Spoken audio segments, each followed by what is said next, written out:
નમસ્કાર વિદ્યાર્થી મિત્રો, ગયા પીરિયડની અંદર આપણે માલ મિલકત ખાતાના પ્રકારના ઉદાહરણ દ્વારા એના નિયમની સમજૂતી આપણે મેળવી હતી. આજે હવે આપણે ઉપજ ખર્ચ ખાતાનો ઉધાર જમાનો જે નિયમ છે તેની સમજૂતી ઉદાહરણ દ્વારા મેળવીશું. તો સૌપ્રથમ ઉપજ ખર્ચ ખાતાનો ઉધાર જમાનો નિયમ આપણે જાણીએ. તો ઉપજ ખર્ચ ખાતાનો ઉધાર જમાનો નિયમ છે કે ખર્ચ અને નુકસાનને ઉધારો, ખર્ચ અને નુકસાનને ઉધારો અને આવક અને ઉપજને જમા કરો. આવક અને ઉપજને શું કરવાની? જમા કરવાની. ચાલો તો આ નિયમને ઉદાહરણ દ્વારા સમજીએ. તો પહેલો વ્યવહાર આપ્યો, પગારના રૂપિયા 5000 ચૂકવ્યા. પગાર છે એના 5000 રૂપિયા આપણે ચૂકવ્યા. તો પગારી આપણા ધંધાનો ખર્ચ ગણાય. પગારી આપણા ધંધાનો શું ગણાય? ખર્ચ. અને નિયમ પ્રમાણે ખર્ચ અને નુકસાનને શું કરવાનું છે? ઉધાર કરવાનું. તો પગારને આપણે શું કરવું પડશે? ઉધાર કરવું પડશે. એટલે પગાર ખર્ચ ખાતે ઉધાર થશે. પછીનો વ્યવહાર આપ્યો કે ભાડાના રૂપિયા 3000 ચૂકવ્યા. ભાડાના રૂપિયા 3000 ચૂકવ્યા. તો ભાડું એ પણ આપણા ધંધાનો ખર્ચ ગણાય. અહીંયા ખાસ ધ્યાન રાખવાનું, અહીંયા પાછળ ચૂકવ્યા શબ્દ વાપરો છે. એટલે એનો અર્થ એવો કે આપણે આપણા ધંધાએ ભાડાના 3000 રૂપિયા ચૂકવ્યા એટલે આપણા ધંધાનો ખર્ચ ગણાય. અને નિયમ પ્રમાણે ખર્ચ અને નુકસાન શું કરવાનું છે? ઉધાર. એટલે ભાડા ખર્ચ ખાતે ઉધાર થશે. પછીનો વ્યવહાર આપ્યો કે ટેલિફોન બિલ રૂપિયા 2000 ભર્યું. આપણા ધંધામાં જે ટેલિફોન હોય એનું બિલ 2000 રૂપિયા આપણે ભર્યું. તો ટેલિફોન બિલ એ આપણા ધંધાનો ખર્ચ ગણાય. એટલે ટેલિફોન બિલ ખર્ચ ખાતે ઉધાર થશે. પછીનો વ્યવહાર આપ્યો કે રૂપિયા 3000 ઘાલખાદ પડી. રૂપિયા 3000 ઘાલખાદ પડી. હવે ઘાલખાદ એટલે શું? તો અગાઉ આપણે 2-3 વાર સમજાવ્યું છે કે ઘાલખાદ એટલે કોઈ દેવાદાર હોય, આપણા ધંધાનો કોઈ દેવાદાર હોય, એ આપણા ધંધાને રકમ પૂરી આપી શકે નહીં અને અદાલત અથવા તો કોર્ટ એને નાદાર જાહેર કરી દે. એટલે જેટલી રકમ આપણને તે દેવાદાર પાસેથી મળે નહીં તેટલી રકમને આપણા ધંધાની શું કહેવાય? ઘાલખાદ કહેવાય. અને ઘાલખાદ એ આપણા ધંધાનું નુકસાન છે. ઘાલખાદ આપણા ધંધાનું શું ગણાય?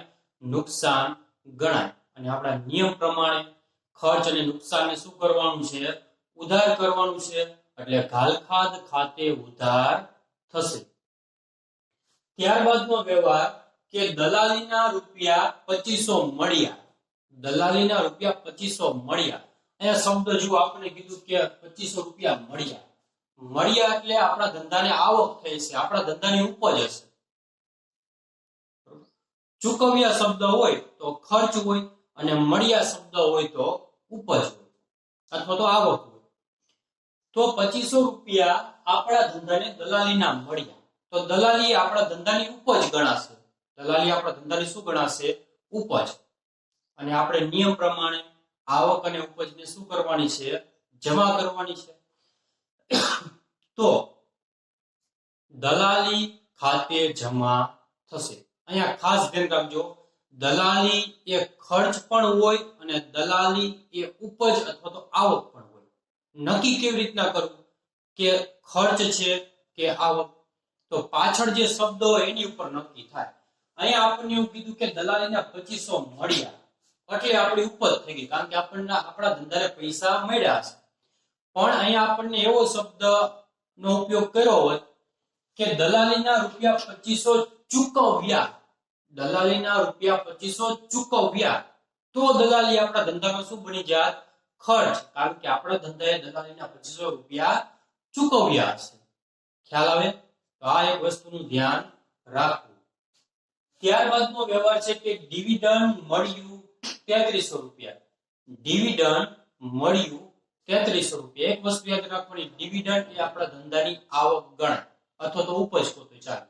ડિવિડન્ડ એ આપણા ધંધાની ઉપજ ગણાય અને ઉપજ હોય તો આપણે ઉપજ ખર્ચ ખાતાનો નિયમ છે કે આવક અને ઉપજને શું કરવાની છે? જમા, એટલે ડિવિડન્ડ ખાતે જમા થશે. ત્યારબાદનો વ્યવહાર છે કે કમિશન મળ્યું રૂપિયા 1800. કમિશન રૂપિયા 1800 મળ્યું એટલે આપણા ધંધાની ઉપજ હોય એટલે નિયમ પ્રમાણે ઉપજ ખાતે જમા થશે એટલે કમિશન ખાતે જમા થશે. ત્યારબાદનો વ્યવહાર છે વ્યાજ મળ્યું રૂપિયા 2200. વ્યાજ મળ્યું રૂપિયા 2200. તો વ્યાજ મળ્યું એટલે આપણા ધંધાની ઉપજ અને ઉપજ ખાતે શું કરવાનું? જમા કરવાનું. તો વ્યાજ ખાતે જમા થશે. ત્યારબાદનો વ્યવહાર રૂપિયા 300 નો પરચુરણ ખર્ચ થયો. રૂપિયા 300 નો પરચુરણ ખર્ચ થયો. હવે પરચુરણ ખર્ચ એટલે કેવો? તો કે આપણા ધંધા ઉપર કોઈ ગ્રાહક આવે તો આપણે એને ચા પાણી પીવડાવીએ અથવા તો તેને સોપારી ખવડાવી અથવા તો કઈ એની આપણે આગતા સ્વાગતા માટે જે આપણે પરચુરણ ખર્ચ કરવો પડે, તો આવા ખર્ચને પરચુરણ ખર્ચ કહેવાય. તો એ કેટલો રૂપિયા થયો છે? 300 રૂપિયા. આપણે ચોખ્ખું કીધું કે પરચુરણ ખર્ચ, અને ખર્ચને આપણે શું કરવાનું છે? ઉધાર કરવાનું છે. એટલે પરચુરણ ખર્ચ એ આપણા ધંધાનો ખર્ચ છે એટલે પરચુરણ ખર્ચ ખાતે ઉધાર થશે. ત્યારબાદનો વ્યવહાર છે કે રૂપિયા 200 મજૂરી ચૂકવી. રૂપિયા 200 મજૂરી ચૂકવી. તો મજૂરી આપણા ધંધાનો ખર્ચ થઈ જશે.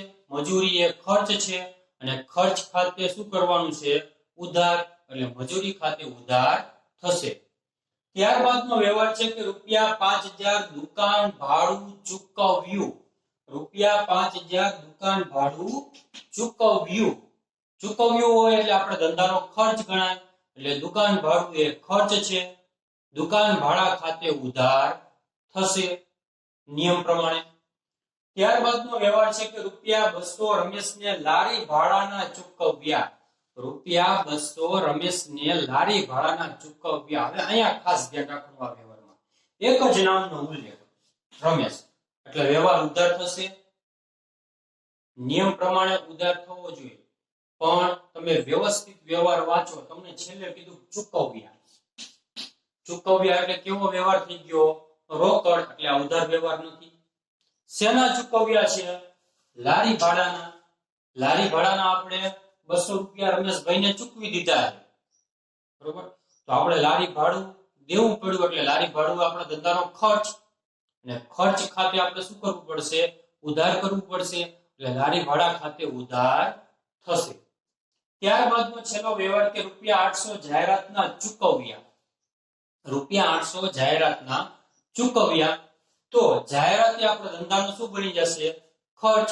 જાહેરાત એ ધંધાનો આપણો ખર્ચ બની જશે એટલે જાહેરાત ખર્ચ ખાતે ઉધાર થશે, બરોબર? તો આ વસ્તુ યાદ રાખવાની. નિયમ સહેલો છે કે ખર્ચ, નુકસાનને ઉધારો અને આવક અને ઉપજને જમા કરો. તો અહીંયા આપણે ત્રણેય નિયમ છે, ત્રણેય ખાતાના નિયમ, માલ મિલકત ખાતાનો નિયમ, વ્યક્તિ ખાતાના નિયમ અને ઉપજ ખર્ચ ખાતાના ઉધાર જમાના જે ત્રણેય નિયમ છે એની સમજૂતી અત્યારે આપણે મેળવી લીધી. હવે પછીના પિરિયડની અંદર આપણે જે તે વ્યવહાર હોય તે વ્યવહારની અંદર બે ખાતા ઓળખશું અને તે બંને ખાતા ઉપર કયા પ્રકારના ખાતાનો નિયમ લાગુ પડે તે નિયમ લાગુ કરી અને ઉધાર અને જમા અસર એટલે કે દ્વિ અસર, બેવડી અસર આપણે આપતા શીખીશું, બરાબર?